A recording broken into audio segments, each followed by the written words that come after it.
ఫుడ్లో కొంచెం అది అది ఒకటే సీ ఫుడ్ ఒకటే మాకు తేడా ఉంటుంది కానీ మిగతా ఇంకా అన్నీ నా ఇంటి దోబి ఉంటుంది దానికి చెప్పేస్తాను ఉప్పు చేప చేసి తీసుకునిరా పులుసు ఇట్లా ఫ్రై చేసి తీసుకునిరా అంటే అది ఓపెన్ చేస్తేనే స్మెల్ వచ్చేస్తుంది.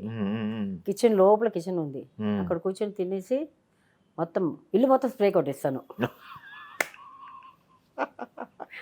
తెలిసిపోయింది ఒకసారి ఆయనకి, ఏం తిన్నావే ఒళ్ళంతా గబ్బు కొడుతుంది, ఇల్లంతా గబ్బు కొడుతుంది అంటే చెప్పాను నేను చచ్చిపోయింది ఉప్పు చెప్పలు తిన్నా, దానికి ఎందుకు ఇది చేస్తున్నావు, పర్వాలేదు నీ వండుకొని తిని ఇంట్లోనే వండుకొని తిని అంటే వద్దు బాబా చేస్తే ఇంకెక్కువ గబ్బు వస్తుందని అది తీసుకొని ఫ్రిడ్జ్లో పెట్టుకుని వారం అంతా తింటాను. అది ఇంత గిన్నె తీసుకుని వస్తుంది, ఒక వారం ఫుల్ తింటాను.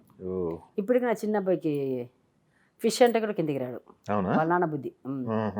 పెద్దవాడు ఇప్పుడు ఒక 2-3 years నుంచి తింటున్నాడు, ఫిష్ తింటున్నాడు. సో ఆ ఫిష్ విషయంలో ఒకటే